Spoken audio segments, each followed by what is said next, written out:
Chapter 43. The sun becomes apparent. The Baratok catacombs embodied a vast network of subterranean tombs that were intricately connected through dozens of narrow corridors. Built entirely underneath the soils of Boroka, the catacombs were isolated from sunlight and completely undisturbed by everything that went on above the surface.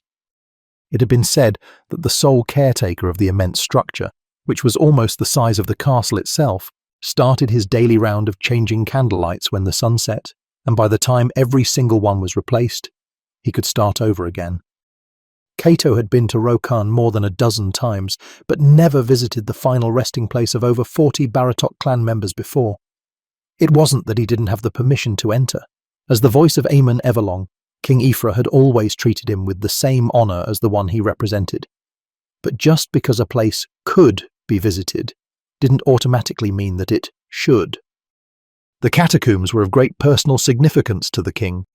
It was a sanctuary filled with scars and tears from the past. Such private places shouldn't be desecrated by outsiders without any valid reasons. Cato simply couldn't allow his morbid curiosity to potentially damage the remarkable relationship he had with the aged monarch.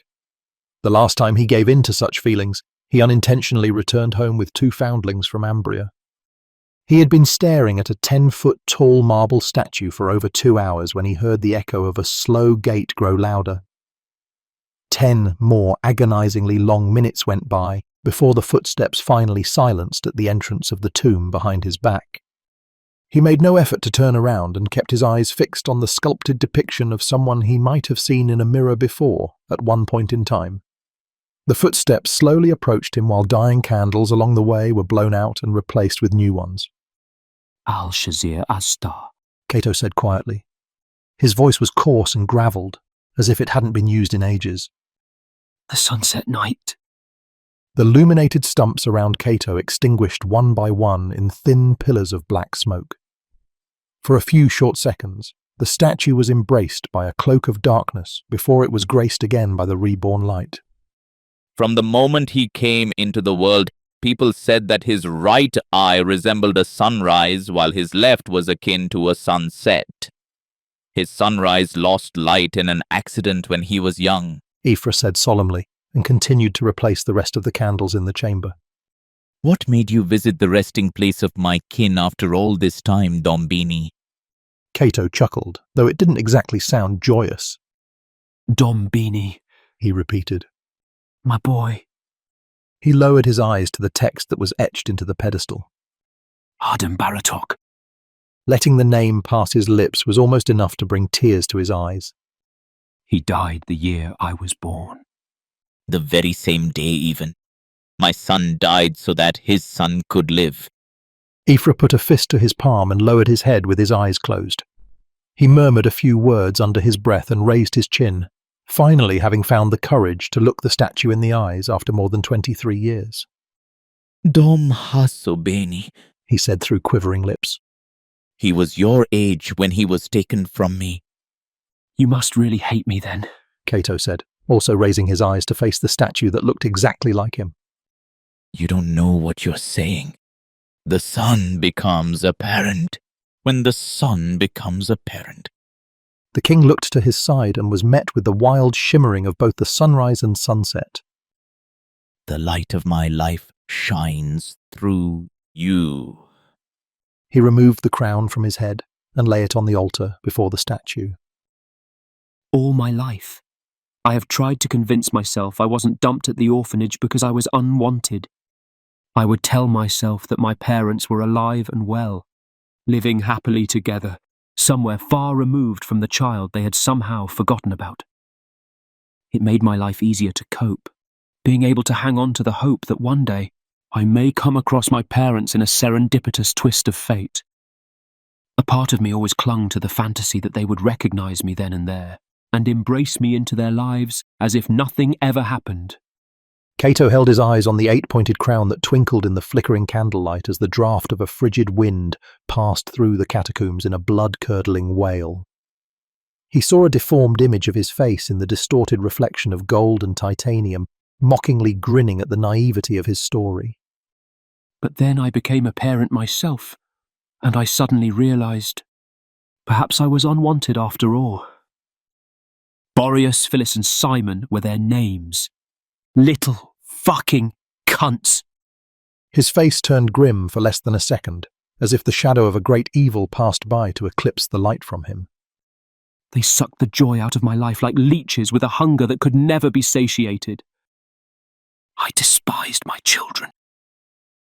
One day, when my youngest wouldn't stop crying, I lowered him into a tub of water. He was so small and hadn't even learned to fight for his life yet. I remember feeling his tiny fingers aimlessly grasping at my wrist. He wasn't struggling for survival, wasn't even signalling for help. He simply wanted to feel the touch of his father. Cato grabbed his wrist and gently caressed it with his thumb, still able to feel baby Simon's touch in a profound echo of emotion. No light shines through me, he said quietly. A dream can only exist within the mind of a dreamer. Aoife countered. A dream ends when the dreamer awakens. Cato gnashed his teeth in silence. Words would only tarnish the experience others casually brushed off as dreams or fantasies, simply because they lacked the capacity to imagine a realm far deeper than the reality they knew. When the dreamer dies, Aoife continued before the silence became an unwelcome guest. the collection of dreams roams the realm until a suitable host has been found. Cato frowned when he realized Aoife wasn't simply talking about somnal experiences. Aoife smiled at him in a way only a loving grandfather could. You are not the first to host the primordial aura, Dombini, nor will you be the last. Nix. Now it was Aoife's face that wrinkled into a frown. Where have you heard that name? In my dreams. Aoife cackled. The emptiness of the tomb cackled along in a persistent, lingering echo. You may look like my son, but the sarcasm is entirely your own. Cato chuckled and raised his head to the statue, finally viewing the marble depiction of Adam Baratok as his father for the first time. He wiped a hand across his dampened cheeks. What was he like? Foolish, stubborn, arrogant, rebellious. Aoife paused, held his faded emeralds on the statue of his son, and began to smile brightly. Proud, intelligent, inquisitive, thoughtful, selfless. But above all, he was compassionate. Cato scoffed. At least I have his looks. That much is undeniable. Aoife agreed and put his bony hand on Cato's shoulder. I must say that I am surprised by the way you handle this conversation, Dombini. How so? I always knew that this day would come, but I imagined you would be riddled with questions. Cato took a deep breath, thought about what he was willing to say, and sighed. Before we came to Rokan, I felt miserably restless and irritable. Nothing seemed more important than to find out the truth about my identity. So when we finally arrived at your throne room and you denied my request for a private audience, I felt a bitter grievance feeding my mind with toxic thoughts. What changed? I learned to set aside the past and future. Only the present is what matters.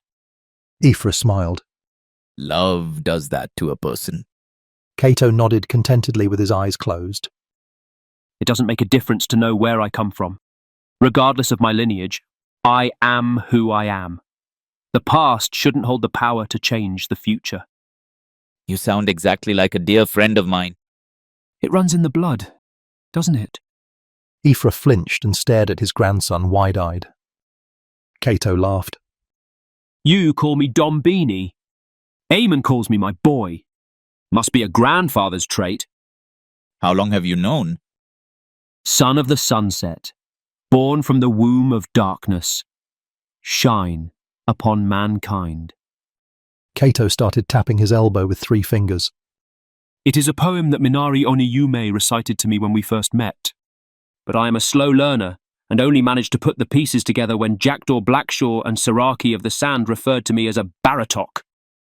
Me as an Everlong, however. I had always hoped, but never dared to assume. You just pretty much confirmed it yourself. Aoife laughed and retracted his hand from Cato's shoulder to cup his chin. Minari Oniyume. If she had become a part of you, shouldn't you already have known from the start? Cato shrugged. Perhaps I did know at one point in time, but as you are well aware of, I was put in a deep sleep for nearly 2 months by Cronus Metalung directly after the incident. And like everything else, memories fade over time. When I woke up, What's wrong? Ephra became visibly concerned when Cato suddenly froze halfway through his sentence. Nothing. Cato blushed and covered his smile. I was thinking of someone. Take good care of her, Dombini. She is the Eva to your Nyx. Ephra cackled when Cato bounced back in surprise. What do you know of Ava and Nyx? Ephra took a seat against the pedestal of his son's statue. He patted on the cold stone and invited Cato to take place beside him. It actually surprises me that you know about them. He scratched his unruly beard and twisted his lips. What have you heard? Cato sat down next to the crown, undid his cloak, and put it on the lap of the old king. I know that Ava Seraphine stole the fruit of a tree that gave people the ability to weave aura. When she ate the fruit, she gained the powers of the tree, and with it, created an army of weavers to eradicate the kingdom of Dor. I can't say for certain, but I think it was Nyx who eventually destroyed the tree. He glanced at Ephra with arched eyebrows and pursed lips. That's pretty much all I know. Ephra pulled the cloak a bit higher over his thighs, grateful that his grandson inherited his son's compassion. The story of Ava Seraphine and Nyx Everlong is one of greed, vengeance, and bloodshed, as you already seem to know. But far above anything else, it is a story of love. Love? Cato asked in surprise, but somehow already knew that to be true. Ephra nodded. Ava stole the fruit, as you said, but she didn't do it on her own. Her lover, Nyx, was by her side from the beginning until the bitter end. They shared the fruit together and took down Desiva, the life tree, together. But as history has shown us many times before, with great power comes the inevitable hunger for more. Nyx wanted Ava's infinite supply of aura for her own, and after Dor had been laid to waste, she killed her one true love to realize that ambition. Cato listened to the story covered in cold sweat. He gnashed his teeth until they squeaked. His fingers were tightly squeezed into a quivering fist. All of the sudden, he felt the darkness from within bubbling like a tar pit, ready to erupt onto the surface. Nyx killed Ava? He asked through clenched jaws. How is this a story of love? Yes. Ephra answered solemnly.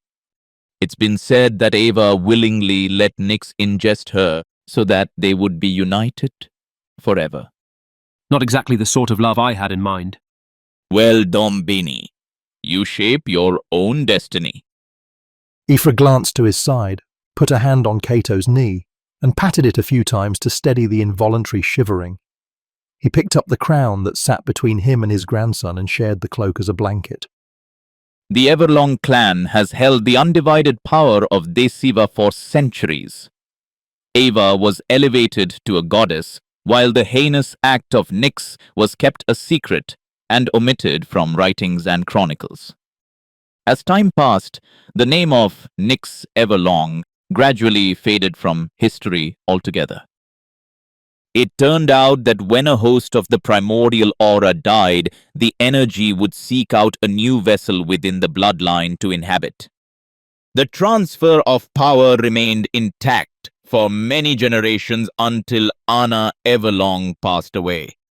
The primordial aura did not go to any of her children, but instead split in two and entered her twin grandchildren, Cain and Nera. So, do you understand why your uncle has been after you? He wants the undivided power of Desiva. Cato turned pale as the moon on a clear starless night. My uncle. He muttered, feeling utterly sick to the stomach. Did he kill my mother? Oh, Dom Hasso Beni. Ephra wrapped his arms around Cato in a way he had been yearning to do for far too long. even if it meant her own death. Your mother passed on her aura to you before Cain could get to her. He placed a hand on Cato's chest. Tears were starting to fill his old sunken eyes until they overflowed his cheeks. My son surrendered himself to the dark aura to be with his love forever, just as Ava sacrificed herself to be with Nyx. So, yes, I do have to believe that Ava and Nyx is a story of love. And now, your mother and father, they are both within you. Suddenly, everything made sense. The sensation of his dark aura that felt like a loving embrace, the two black flames inside his shadow realm, the dreams about the twin siblings, the reason why Cain Everlong was after him. Umbora, He said quietly. The corners of his lips curled up without him even noticing. Nera, my mother, denied him the chance of ascending to godhood. Ephra nodded. His cheeks were soaking wet, but he didn't wipe off the tears as a sign of respect for both his son and daughter-in-law. The wrong twin died. His voice was cold enough to freeze the surface of the sun. It turned quiet for a long time before he began bawling his eyes out and squeezing his heart dry. Cato was startled to see Ephra in such an emotional state. Nothing could have prepared him for the vulnerability he was presented with. Not knowing what else to do, he leaned back against the pedestal, quickly glanced at the face of the marble statue above his head, and held the old, fragile king in his arms. Oh, Dom Beni, Dom Hasso Beni, I do not deserve you. A child should never have to pay for the deeds of his parents. I am so sorry you had to suffer a childhood thinking you were unwanted and unloved. We have done you great injustice, stripping you of your name and heritage. Know that we only did what we thought was best to keep you hidden from Cain. I hope you can find it in your heart to forgive us. I forgive you. Cato's response was immediate and steadfast. I thank you. Ephra quietly backed away. His bewilderment twisted his face into a grimace of disbelief. My life at the orphanage was difficult, and at times unpleasant, but I have also learned to take care of myself through the hardships of Nightsong Haven. I wouldn't have chosen my family name if I didn't hold that place and Matron Taya close to my heart. I forgive you, because I understand the importance of keeping the full power of Deceiver out of Cain Everlong's hands. I thank you, because despite the rough start, my life has been in a continuous upward trajectory to the stars ever since. I grew up thinking that the best I could get out of life was a moderately successful career as a criminal. And now, the river twists and turns, but always leads to the sea.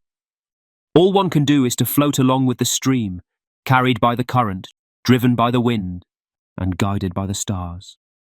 I like who I am, and if my life had been any different, I wouldn't have been me.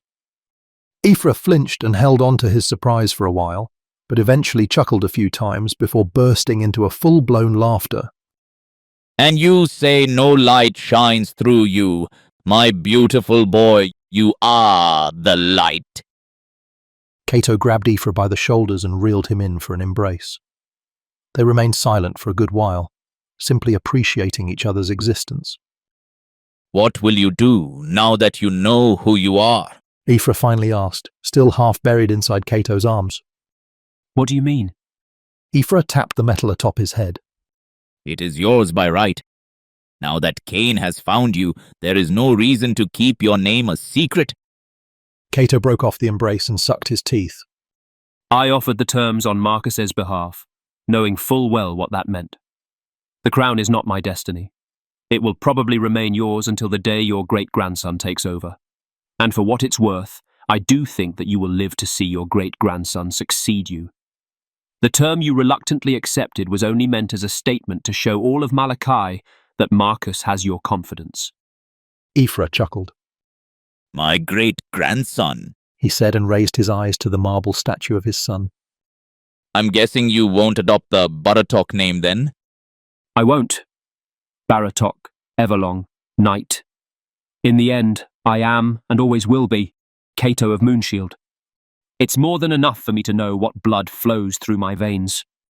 Marcus is lucky to have you as a friend. Cato shook his head. I'm the fortunate one in our friendship.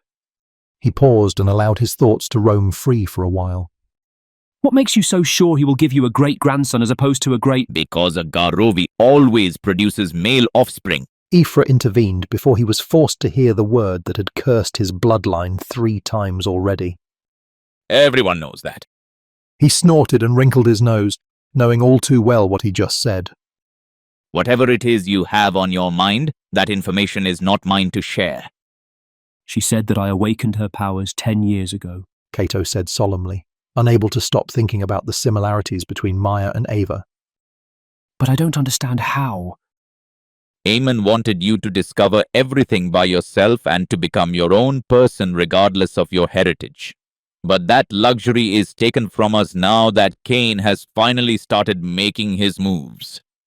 It is time for you to realize your full potential. A new balance was established when Ava and Nyx stole and ate the fruit of Desiva. They gained powers that far exceeded anything the world had ever seen before. Ava became the roots of Desiva and received the ability to tap into a bottomless well of energy. Nyx became the sap of Desiva, given the ability to take and distribute that energy. It is how your mother passed on all of her aura to you. And when you awakened Maya's powers, I believe you only returned the aura to the rightful heir. That is why you have to take good care of her, Dombini. You and Maya are intertwined. If Cain Everlong wants the full power of Desiva, he will need to find you both. We cannot let that happen. Cato retreated to his thoughts for a moment. So then, why do you want me to survey the unknown realm? Ephra smiled. Because you are the son of my son. Sooner or later, you would want to go anyway. At least now I have an excuse to let my strongest warrior accompany you. Cato winced. Sal! Do not mistake his antics for incompetence. Salavor Inkharok has the same blood as Aisha Celestine flowing through his veins. Cato muttered some unintelligible words and seemed downcast all of the sudden. What do you suppose he wants with the new Desiva? How does one even grow such a thing? The seed of Desiva has been in the possession of the Everlong clan for many generations. Aemon and I have discussed restoring the tree in the Doran before, but after we learned what was needed for it to grow, we never spoke of it again. Ephra paused and winced. Blood, Dombini, lots of it. The Derevans. Ephra nodded solemnly and sighed. Most likely, yes. It remained silent for a while, and Cato raised his head to the ceiling, not to stare at the representation of his father, but to listen to the ruckus of a feast that was already well underway and even managed to find its way to the catacombs. They started without the king. Ephra smiled and nodded. My orders. I knew I would be down here for a while. Cato scoffed. You should join them. After all, you are Ephra Baratok, Boradol Malachi. Ephra slowly rose to his feet with many moans and complaints. The cold air in the catacombs did his old bones no good. What say we join them together, Cato of Moonshield? Cato shook his head. I would like a few moments alone with my father if that's all right with you. Ephra nodded and meandered toward the tomb's entrance with his hands behind his back. He stood still in the doorway for a moment as if he had something more to say, but then left Cato to be alone with his thoughts. Cato knelt down in front of the statue and held his eyes on the marble face that was like a reflection in the mirror, surrendering himself to the current that swept him along a river of anger, heartbreak, disappointment, pride, and love.